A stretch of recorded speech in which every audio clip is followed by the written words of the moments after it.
So hello everyone, welcome to school of mathematical science.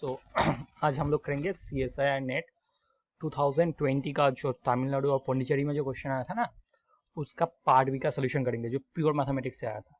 ठीक है, so part B में pure mathematics से total 20 question आए थे। इसमें से टोटल 20 क्वेश्चन पूछे गए थे। ठीक है, सो 20 इंटू 3 60। सो पार्ट बी में प्योर मैथमेटिक्स से 60 मार्क्स का क्वेश्चन आया था। ठीक है, इस 60 मार्क्स में टोटल 6 क्वेश्चन पूछे गए थे रियल एनालिसिस से। सो 18 मार्क्स का रियल एनालिसिस का क्वेश्चन था। ठीक है, हाँ, 6 क्वेश्चन लीनियर अलजेब्रा से भी पूछे गए थे। 18 मार्क्स लीनियर से पूछे गए थे। ठीक है, और 4 क्वेश्चन पूछे गए थे कॉम्प्लेक्स एनालिसिस से। सो 12 मार्क्स का क्वेश्चन पूछे गए थे कॉम्प्लेक्स एनालिसिस से। ठीक है, और एक क्वेश्चन पूछा गया था नंबर थ्योरी से। सो नंबर थ्योरी से 3 मार्क्स का क्वेश्चन आया था, और एक क्वेश्चन पूछे गए थे ग्रुप थ्योरी से, तो 3 मार्क्स ग्रुप थ्योरी से भी आया था। एक क्वेश्चन पूछे गया था रिंग थ्योरी से, और एक क्वेश्चन पूछा गया था टोपोलॉजी से। अगर आप लोग टोपोलॉजी को रियल एनालिसिस में इंक्लूड कर देंगे सो टोटल रियल से 7 क्वेश्चन पूछा गया था 21 मार्क्स का। ठीक है, सो टोपोलॉजी से। सो आज हम लोग इसी 20 क्वेश्चन का सोल्यूशन करेंगे। ठीक है, सो हम लोग पहला जो क्वेश्चन था वो रियल एनालिसिस से ही था, उसी से हम लोग शुरू करेंगे। ठीक है, सो जस्ट अ सेकंड, या सो पहला क्वेश्चन था, I think it is too large, just a second, या ये था हमारा पहला क्वेश्चन। पहला क्वेश्चन में क्या बोला था? पहला क्वेश्चन में बोला था कि A and B are two non-empty subsets of R. So A and B are two non-empty subsets of R such that C is equal to A intersection B. So C क्या है हमारा? C है A intersection B. ठीक है, and then which of the following condition implies C is empty? So हमें condition निकालना है जिससे C empty होगा। ठीक है, सो पहला जो क्वेश्चन पूछा गया था A and B are open and C is compact. So first of all observe that हम लोग पहले पहला ऑप्शन को डिस्कस करते हैं। ठीक, पहला ऑप्शन में A and B are open. Okay, C is nothing but A intersection B. So if A and B open, then A intersection B is open, and hence I can conclude C is open set, right? ठीक है, C एक open set होगा। Now हमें ये भी पता है कि C कॉम्पैक्ट भी है। तो कॉम्पैक्ट भी है, इसका मतलब we know that by Heine-Borel theorem any compact subset of R is nothing but closed and bounded. So C क्या है? C closed भी होगा and bounded भी होगा। ठीक है, सो C के बारे में हम लोग क्या क्या जान चुके हैं? C के बारे में हम लोग जान चुके हैं कि C ओपन भी होगा, C क्लोज भी होगा और बाउंडेड भी होगा। अब ऑब्जर्व करो कि रियल R में सिर्फ दो ही सबसेट है, वो क्लोज भी है और ओपन भी है। एक है फाई और दूसरा है R। R खुद ओपन है और क्लोज्ड है, एंड फाई भी ओपन है और क्लोज है। इसमें से हमें एक वो वाला सेट लेना है जो बाउंडेड भी होगा। R तो बाउंडेड नहीं है, तो फाई बाउंडेड है, सो C 5 ही होगा। सो पहला ऑप्शन हमारा करेक्ट ऑप्शन है, जिसमें बोला गया था कि हमें कंडीशन निकालना है जिस कंडीशन से C एम्प्टी होगा। So if A and B open and C compact, then C must be an empty set. Okay, तो पहला ऑप्शन करेक्ट होगा। अब हम लोग जस्टिफाई करने वाले हैं कि ऑप्शन 2, 3 और 4 क्यों इनकरेक्ट होगा। ठीक है, सो ऑप्शन 2 में बोला गया था कि ऑप्शन 2 में बोला गया था कि A and B open and C is closed. Okay, so now observe that, so हमें क्या करना है? हमें if A and B open है and C is the intersection of A and B, then C is closed. तो हमें ऐसा, मैं तो आप लोगों को ऐसा एक दो सेट दूंगा A and B such that C is the intersection of A and B but C is closed and A and B open but C is not empty. तो एग्जाम्पल बहुत इजी है कि आप लोग A को R ले लो और B को भी R ही ले लो। ठीक है, यहाँ पर a and b they did not mention that a and b are proper subset of r, तो मैंने क्या किया, a एंड b दोनों को ही r ले लिया, तो c क्या होगा, c भी r ही होगा। सो आप लोग देख सकते हो कि a भी ओपन है, a ओपन सेट है, b भी ओपन सेट है, और c is the intersection of a and b, and c close भी होगा, तो c सारे कंडीशन को सेटिस्फाई कर गया, लेकिन c फाइंड नहीं हुआ, तो this is not true. Option C बोला both a and b is dense in r। So ठीक है, सो पहले आप लोग सोचोगे कि अगर r का तो दोनों ही डेंस सेट है, q और r माइनस क्यू, सो अगर q और r माइनस क्यू अगर आप लोग लेंगे तो इसका इंटरसेक्शन 5 हो जाएगा। तो मैं क्या कर रहा हूँ, मैं a ले रहा हूँ q यूनियन रूट 2। ओके, सो q अगर डेंस होगा तो a is the superset of q, so a भी डेंस होगा, ठीक है, और b में ले रहा हूँ r माइनस क्यू, ठीक है, सो दोनों ही a एंड b डेंस होगा, और a इंटरसेक्शन भी क्या होगा, a इंटरसेक्शन b होगा आपका root 2, so a intersection b क्या 5 होगा, नहीं होगा, so option this option is incorrect. ठीक है, सो ऑप्शन 4 पूछा गया था कि a ओपन होगा, b कॉम्पैक्ट होगा, सो मैं क्या कर रहा हूँ, a ले रहा हूँ -1 3, ठीक है, और b ले रहा हूँ 0 1, ठीक है, सो a इंटरसेक्शन b क्या है, a इंटरसेक्शन b हमारा 0 1 होगा, लेकिन 0 1 होगा तो एम्प्टी तो नहीं होगा ना, so this option is incorrect. So option 1 is our correct option. That is, if A and B both open and C is compact, then A intersection B must be an empty set. So हम लोग पहला question जो था वो solve कर लिए, अब हम लोग दूसरा क्वेश्चन सॉल्व करने वाले हैं। ठीक है, जो दूसरा क्वेश्चन पूछा गया था वो दूसरा क्वेश्चन में हमें इस लिमिट को निकालना होगा। ठीक है, सो ऐसे क्वेश्चन हम लोग HS लेवल से कर रहे हैं। ठीक है, सो पहले हमें क्या करना होगा, इसको हम लोग U एज्यूम कर लेंगे। ठीक है, so let us assume this be U. So I am assuming this u is equal to limit n tends to infinity n plus 1 n plus 2, ठीक है, n plus 3 up to n plus n by n, ठीक है ना, ठीक है ना, इसका power 1 by n whole to the power 1 by n, right. So हम लोग क्या कर रहे हैं, इसे बोथ साइड हमें इसके बाद क्या करना होगा, लॉग लेना होगा। ठीक है, सो लॉग ले रहा हूं, log of u is equal to limit log of limit n tends to infinite, the same thing। okay, so क्या होगा, n plus 1 into n plus 2 dot dot n plus n by n is whole to the power 1 by n, right। so हमें पता है कि log continuous function है, so log और limit हम लोग इंटरचेंज कर सकते हैं। so 1 by n क्या होगा, सामने आ जाएगा, so 1 by n limit n tends to infinity 1 by n, और हम लोग इसे लिख सकते हैं कि log of 1 plus 1 by n plus log of 1 plus 2 by n plus up to log of 1 plus n by n हम लोग लिख सकते हैं।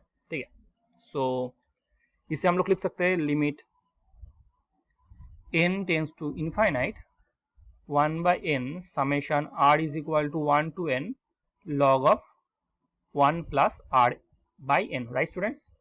सो हमें पता है कि इसका जो होगा, इसका होगा इंटीग्रेशन, लोअर लिमिट होगा 1 limit n tends to 0 1 by n, so that will be 0, and upper limit होगा limit n tends to infinity n by n, so that will be 1, and log of 1 plus x into dx, ठीक है ना। सो इसे हम लोग integrate करना पड़ेगा।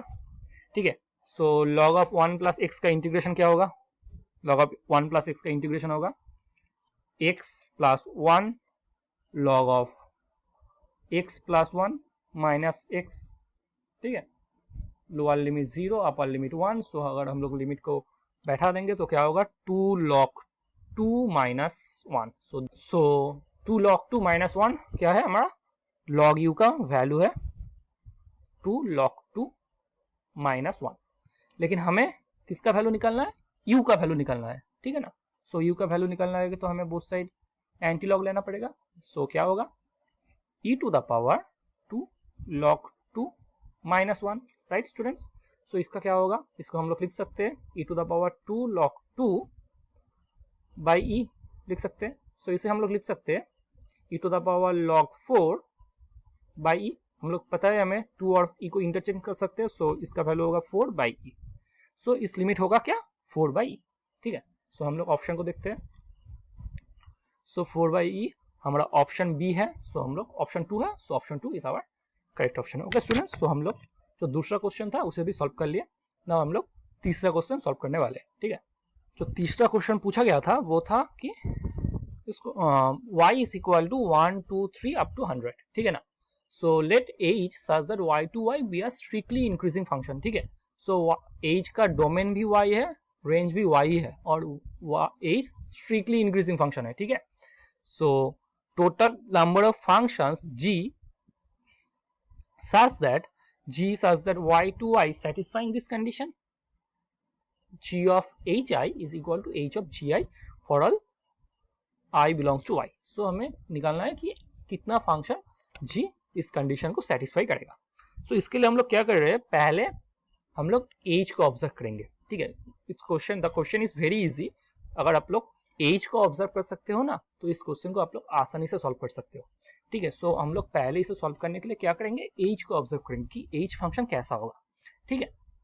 सो पहले आप लोग देखो कि एज का क्या दिया हुआ है, एज एक strictly increasing function. Strictly increasing function का मतलब क्या है, मतलब है अगर n का वैल्यू m से ज्यादा होगा strictly, so h of n का वैल्यू एज ऑफ n से स्ट्रिक्टली बड़ा होगा, ठीक है ना। सो नाउ ऑब्जर्व दैट अगर एज y से y is a strictly increasing function होगा, सो एज कैसा होगा, मैं बोल रहा हूं एज आइडेंटिटी फंक्शन को छोड़कर कोई फंक्शन ऐसा नहीं है कि वो स्ट्रिक्टली इंक्रीजिंग होगा। क्योंकि अगर देखो h ऑफ 1, तो ठीक है h ऑफ 1 का वैल्यू 1 होगा, 2 होगा, 3 होगा, h ऑफ 1 का वैल्यू 1 होगा, h ऑफ 2 का वैल्यू 2 होगा, तो ठीक है। सो ऐसे h ऑफ 100 का वैल्यू 100 होगा। तो this h satisfies all of our given condition. H का डोमेन भी y है, रेंज भी y है, और एज इंक्रीजिंग भी है, सो ठीक है। अब मैं बोल रहा हूं अगर एज का h ऑफ 1 अगर 1 को छोड़कर कोई और वैल्यू लेगा, ठीक है, h ऑफ 1 अगर 2 लेगा, 3 लेगा, सपोज h ऑफ 1 का वैल्यू 2 होगा, सो h ऑफ 2 का वैल्यू क्या होगा, 2 तो नहीं हो सकता क्योंकि स्ट्रिक्टली इंक्रीजिंग है, सो h ऑफ 2 का वैल्यू 2 से ज्यादा होगा, 3 हो सकता है, 4 हो सकता है, 5 हो सकता है, मैं बोल रहा हूँ 3 है, ठीक है। सो अगर फंक्शन को ऐसे आप लोग करोगे ना, सो h ऑफ 99 का वैल्यू 100 हो जाएगा, ठीक है। सो h ऑफ 100 का वैल्यू क्या होगा, बोलो। h ऑफ 100 का वैल्यू देखो, रेंज तो y होगा, सो h ऑफ 100 का वैल्यू 1 से 100 के बीच में कोई नंबर होगा। अब h ऑफ 100 का वैल्यू अगर 100 हो जाएगा ना, तो क्या होगा, h स्ट्रिक्टली इंक्रीजिंग फंक्शन नहीं हो सकता, और h ऑफ 100 का वैल्यू अगर 100 से कम होगा ना, फिर भी h स्ट्रिक्टली इंक्रीजिंग फंक्शन नहीं हो सकता। सो ऐसा एक ही फंक्शन है जो स्ट्रिक्टली इंक्रीजिंग भी है, डोमेन भी y होगा, रेंज भी y होगा, वो है आइडेंटिटी फंक्शन। ओके, सो उसका मतलब क्या है, h ऑफ j is equal to j for all j belongs to y, ठीक है स्टूडेंट्स। ना हमें क्या करना है, हमें इस फंक्शन को ऑब्जर्व करना है, ठीक है। सो g ऑफ h ऑफ j, सो इसका वैल्यू क्या होगा, h ऑफ j means j, so that will B g of j। Now h of g of j, h function अगर ऑब्जर्व करोगे तो h का ब्रैकेट के अंदर जो होगा h का वैल्यू वही लेता है, सो ब्रैकेट के अंदर क्या है, g of j, so that will B g of j। सो क्या है कि g of h of j is equal to h of g of j। अब आप लोग ऑब्जर्व कर सकते हो, this g is, if you choose any g is satisfies this condition। so अब हम लोग को क्या देखना है, हमें देखना है, सो मैं बोल रहा हूं कि सारे g जो जिसका डोमेन y होगा और रेंज y होगा, वो इस कंडीशन को सेटिस्फाई कर रहा है। तो अब हम लोग को देखना है कि y से y तक कितना फंक्शन होगा, y से y तक कितना g हम लोग चूज कर सकते हैं, ठीक है। So in other words I am saying you that y set से y सेट तक कितना फंक्शन हम लोग लिख सकते हैं। सो हमें पता है इसका, अगर हम लोग a सेट से b सेट तक जाएंगे, so number of function is cardinality of number of function is nothing but b to the power a cardinality. So क्या है, इसका कार्डिनलिटी क्या होगा, y to the power y का कार्डिनलिटी होगा। सो y का कार्डिनलिटी क्या है, 100, y इसका cardinality 100, so that will be y to the power 100 to the power 100, तो क्या कितना फंक्शन हम लोग कितना फंक्शन होगा 100 टू द पावर 100, ठीक है ना। So option C is our correct option. Okay, so हम लोग जी जो फंक्शन है वो function 100 to the power 100 number of function हम लोग चूज कर सकते हैं, ठीक है। So answer is our 100 to the power 100। Okay students, so हम लोग 3 नंबर क्वेश्चन भी सॉल्व कर लिए, सो हम लोग 4 नंबर क्वेश्चन सॉल्व कर लिए, ठीक है। 4 नंबर क्वेश्चन में क्या बोला गया है, 4 नंबर क्वेश्चन में बोला गया है an infinite binary word alpha is a string, sorry, infinite binary word a is a string a1 a2 a3 dot dot dot, okay, where an belongs to 0 and 1। so एक infinite binary word a क्या है, a एक infinite chain of zeros and ones होगा, ठीक है। so fixed a s is equal to s1 s2 sn, ठीक है ना। so हम लोग क्या कर रहे हैं, एक s को फिक्स कर रहे हैं, ठीक है। so s का वैल्यू sn होगा if and only if n is a prime होगा, ठीक है। सो इस s को हम लोग कैसे लिख सकते हैं, सो इस s को जो s1 है, सो 1 तो प्राइम नहीं है, तो 1 का वैल्यू क्या होगा 0 होगा, ठीक है। s2 क्या है, 2 तो प्राइम है, सो उसका वैल्यू 1 होगा। 3 भी प्राइम है, इसका वैल्यू 1 होगा। 4 तो प्राइम नहीं है, इसका वैल्यू 0 होगा। 5 तो प्राइम है, इसका वैल्यू 1 होगा। 6 प्राइम नहीं है, 0 होगा। 7 प्राइम है, 1 होगा। 8 0 होगा। 9 0 होगा। 10 0 होगा। 11 1 होगा। ऐसे ऐसे ऐसे ऐसे, सो इस फंक्शन ऐसा होगा, ठीक है।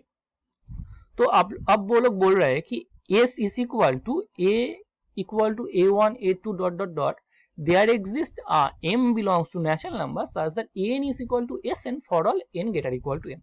so s कैसा सेट है, s में हम लोग इनफाइनाइट बाइनरी स्ट्रिंग्स a ले रहे हैं कि क्या होगा कि एक हमें ऐसा m belongs to natural number मिलेगा कि m का जो all the numbers which are greater than equal to m, so sn का वैल्यू से am का वैल्यू सेम हो जाएगा, ठीक है। सो हम लोग क्या कर रहे हैं पहले, सो इस सेट का हमें कार्डिनैलिटी देखना है। कार्डिनैलिटी काउंटेबल होगा, अनकाउंटेबल होगा, फाइनाइट होगा, मोर देन 1 होगा और 1 होगा, ठीक है। सो पहले मैं क्या कर रहा हूं, पहले हम लोग S1, मैं एक ऐसा S1 सेट बोल रहा हूं कि A is equal to A1 sorry A2 dot dot dot, क्या है ना कि an is equal to sn for all n greater equal to 1। से 1 का बाद का माने जो नंबर 1 से बड़ा होगा ना, for all n greater equal to n, an का वैल्यू sn का वैल्यू से सेम हो जाएगा, ठीक है। सो आप लोग देख सकते हो अगर n का वैल्यू 1 होगा ना, सो क्या है a1 a2 a3 a4 इस सारी का वैल्यू, a1 का वैल्यू क्या होगा, मैं बोल रहा हूँ a1 का वैल्यू होगा s1, a2 का वैल्यू होगा s2, a3 का वैल्यू होगा s3 एंड सो ऑन। सो ये नंबर क्या होगा, नंबर वो s को छोड़कर और कोई नंबर नहीं हो सकता। सो इस सेट का कार्डिनैलिटी क्या है, s1 सेट का कार्डिनैलिटी है 1, ठीक है। Now I am saying s2 में क्या कर रहा हूं, s2 में वो चूज कर रहा हूं a is equal to a1 a2 dot dot dot, क्या कर रहा हूं an is equal to sn for all n greater equal to 2, ठीक है। मैं क्या कर रहा हूं an is equal to sn जब n का वैल्यू 2 से बड़ा होगा, ठीक है। सो s2 सेट में कौन सा एलिमेंट रह सकता है, आप लोग देख सकते हो an is equal to sn for all n greater equal to 2। So a2 का वैल्यू तो होगा s2 और s2 तो फिक्स नंबर है, a3 का वैल्यू भी होगा s3 भी फिक्स है, a4 का वैल्यू होगा s4 भी फिक्स है। ऐसे a2 से बड़ा सारे नंबर ऐसे चलता रहेगा। और a1 का वैल्यू क्या क्या हो सकता है, a1 का वैल्यू हम लोग एक बार 0 चूज कर सकते हैं, सो तब हमें एक मेंबर मिल जाएगा s2 का।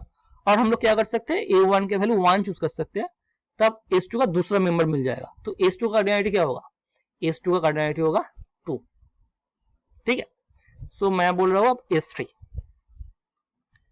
s3 में मैं क्या चूज कर रहा हूं, s3 में मैं चूज कर रहा हूं all such a is equal to a1 a2 dot dot dot such that क्या है ना an is equal to sn for all n greater equal to 3। तो मैं क्या बोल रहा हूं अब आप लोग देख सकते हो कि a3 का वैल्यू होगा s3, a4 का वैल्यू होगा s4, ऐसा चलता रहेगा। लेकिन a1 हम लोग चूज कर सकते हैं 0 एंड 1 और a2 अब हम लोग चूज कर सकते हैं 0 एंड 1। हम लोग मैंने क्या किया, 3 माने 3 से बड़ा जो नंबर होगा ना, तब उससे बाद का नंबर हम लोग फिक्स कर लिए। I am saying you that all such number which is greater equal to 3 n is equal to Sn whenever n greater equal to 3, but whenever n less equal to 3 I am not restricting that. So अगर आप लोग n का value 3 से कम लोगे ना, so n का value अगर 3 से कम लोगे तो n का वैल्यू क्या हो सकता है 1 और 2. so a1 का वैल्यू क्या हो सकता है 0 1 हो सकता है, a2 का वैल्यू भी 0 1 हो सकता है. so s4 का कितना मेंबर होगा 1 2 3 4, so that will be 4, that will be 2 square. s3 का वैल्यू होगा 2 square कार्डिनलिटी. so ऐसे ही हम लोग अगर देखेंगे ना, सो अगर हम लोग एसएन लेंगे तो एसएन का कार्डिनलिटी होगा 2 to the power n minus 1. सो ठीक है. सो नाउ अब हम लोग एस सेट को देखो. एक सेट में क्या है, ऐसा कोई भी नेचुरल नंबर होगा तो वो एस का मेंबर हो जाएगा. तो हम लोग बोल सकते हैं कि this S is nothing but union of n is equal to 1 to infinity this S n. जो हम लोग एस एन चूज किया है ना, उस एस एन का जो अगर हम लोग n का इक्वल टू 1 to infinity का अगर हम लोग यूनियन लेंगे ना, तो वही एस एन एस से इक्वल होगा. सो एस का कार्डिनलिटी क्या होगा, एस का कार्डिनलिटी होगा cardinality of union n equal to 1 to infinity S N.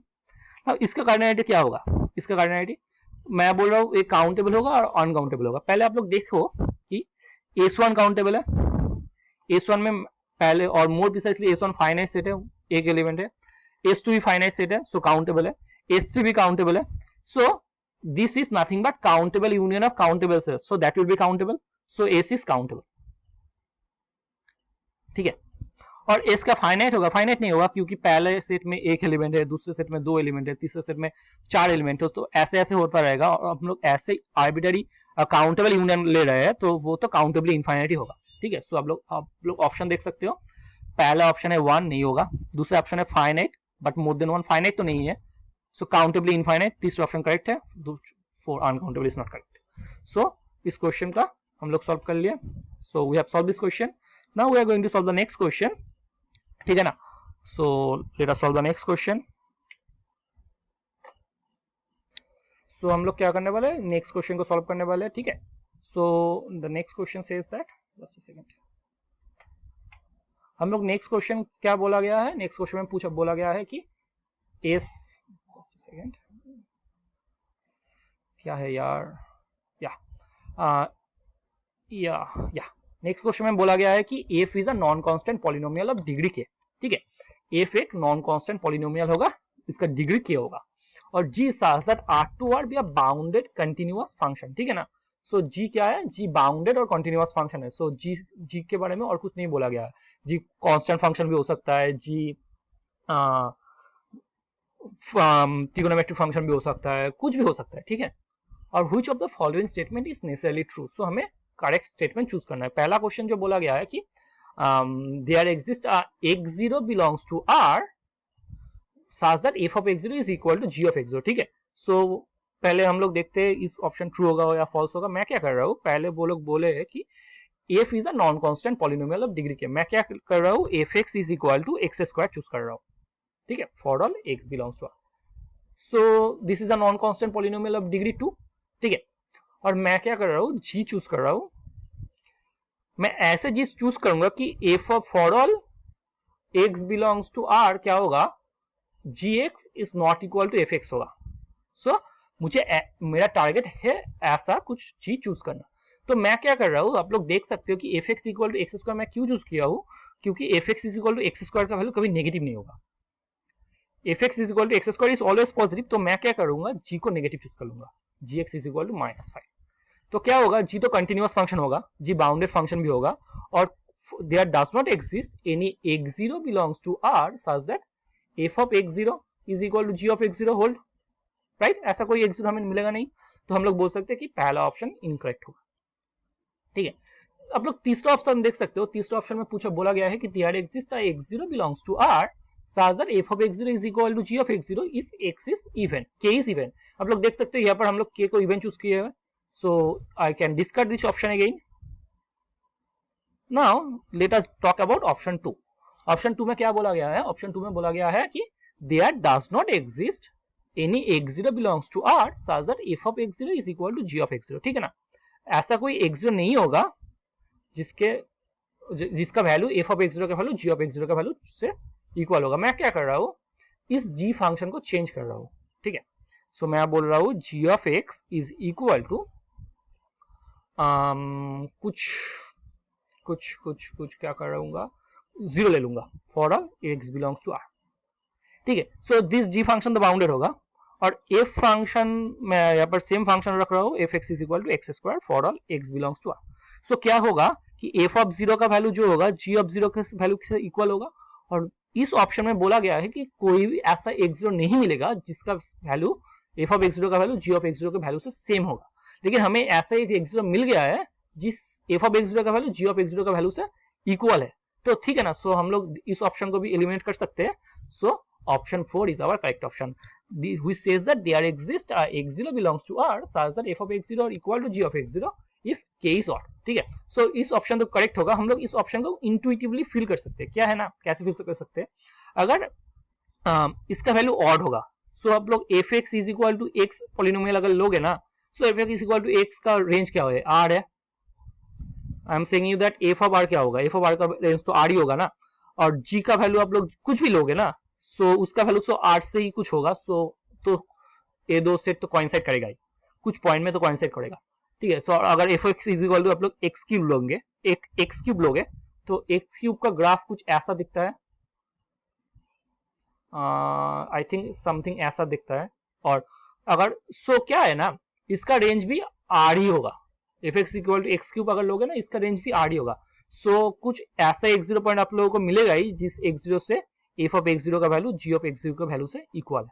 ठीक है, सो इसको हम लोग सॉल्व माने हम लोग ऐसे इंट्यूटिवली इसको फील कर सकते हैं, लेकिन हम लोग इस क्वेश्चन को एलिमिनेशन मेथड से सॉल्व करना हमारे लिए आसान होगा। ठीक है, सो हम लोग इस क्वेश्चन को भी सॉल्व कर चुके हैं, हम लोग नेक्स्ट क्वेश्चन को सॉल्व करेंगे। ठीक है, so let me erase this.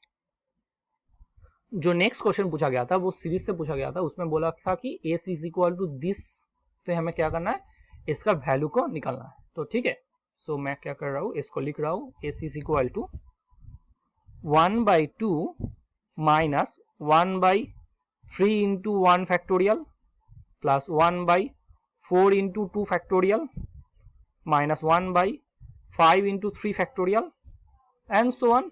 ठीक है ना, तो मैं क्या करूंगा, इस एस का वैल्यू निकालूंगा।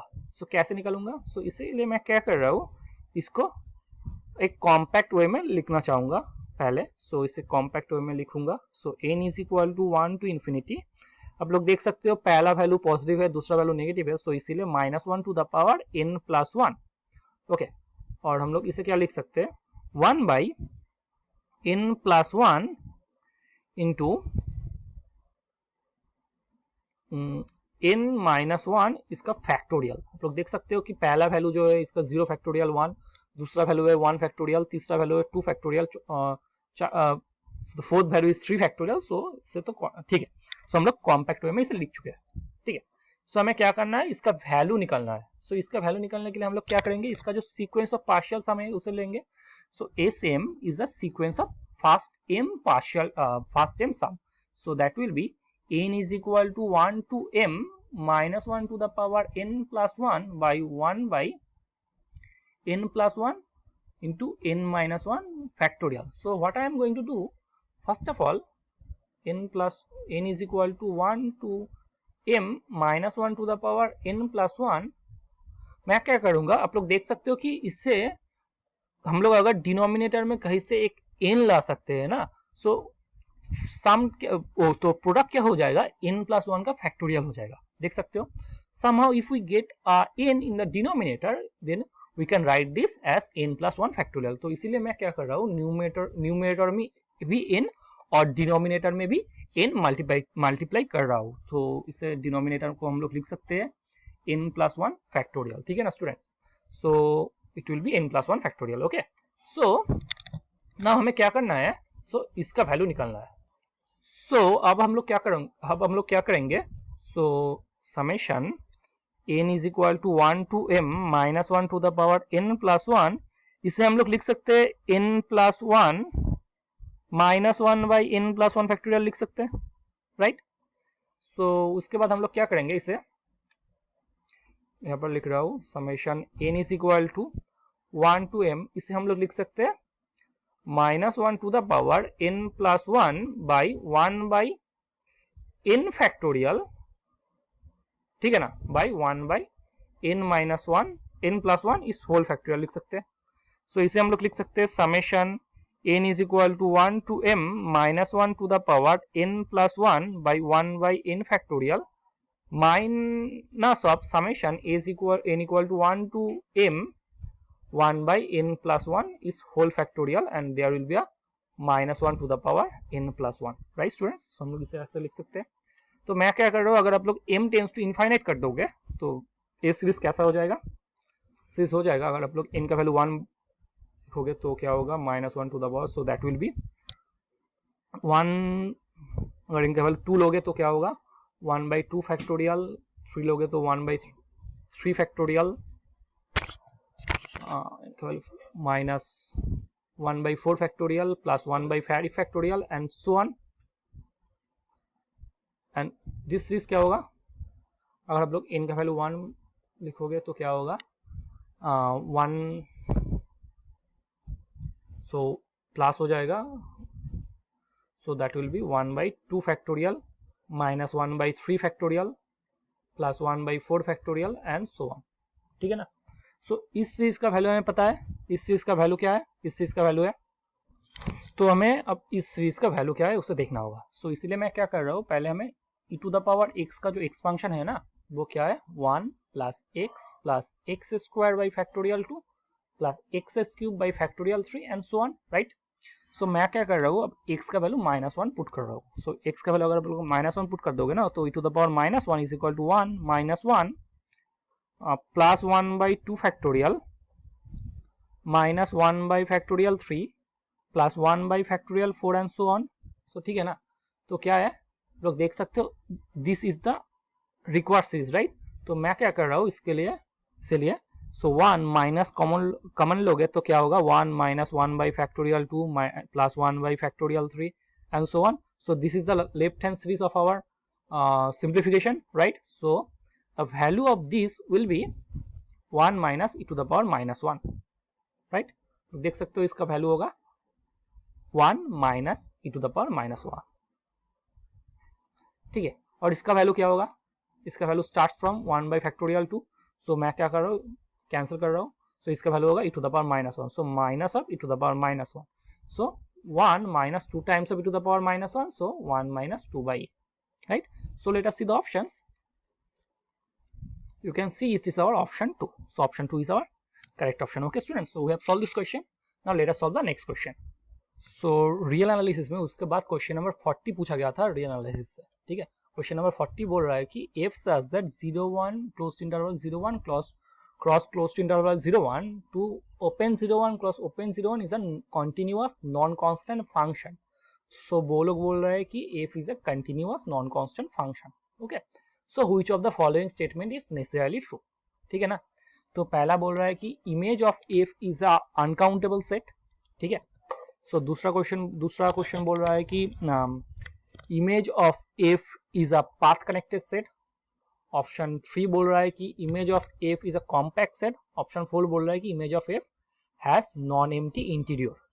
so ठीक है ना. so पहले हम लोग क्या करना है, हमें जो रॉन्ग ऑप्शन है ना उसे निकालना होगा. ठीक है. सो मैं क्या बोल रहा हूँ, सो क्या है कि हमें दिस क्रॉस दिस से हमें एक फंक्शन को ड्रॉ करना पड़ेगा. पहले आप लोग देख सकते हो कि this is a connected set. Right. So as we know, अब लोग इसे ड्रॉ करोगे तो क्या है, this is nothing but this rectangle. Right. So this rectangle connected set, अगर f कंटिन्यूअस होगा सो इसका इमेज भी कनेक्टेड ही होगा. ठीक है. सो f ऑफ 01 क्रॉस 01 भी कनेक्टेड होगा क्योंकि continuous image of a connected set is connected. Now it is known that f is a non constant function. ठीक है ना.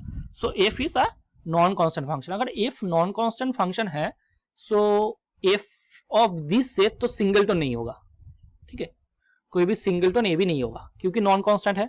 अगर सिंगलटन नहीं होगा तो R2 का कनेक्टेड सबसेट क्या होगा, अगर सिंगलटन नहीं होगा तो must be uncountable set. So option A तो ट्रू है. सो लेकिन हमें रॉन्ग ऑप्शन निकालना है. सो इस is our not our required option. ठीक है. So this is again path connected set. We know that continuous image of a path connected set is path connected. So this will again true. So अगर एक option true होगा so this is again not our required option.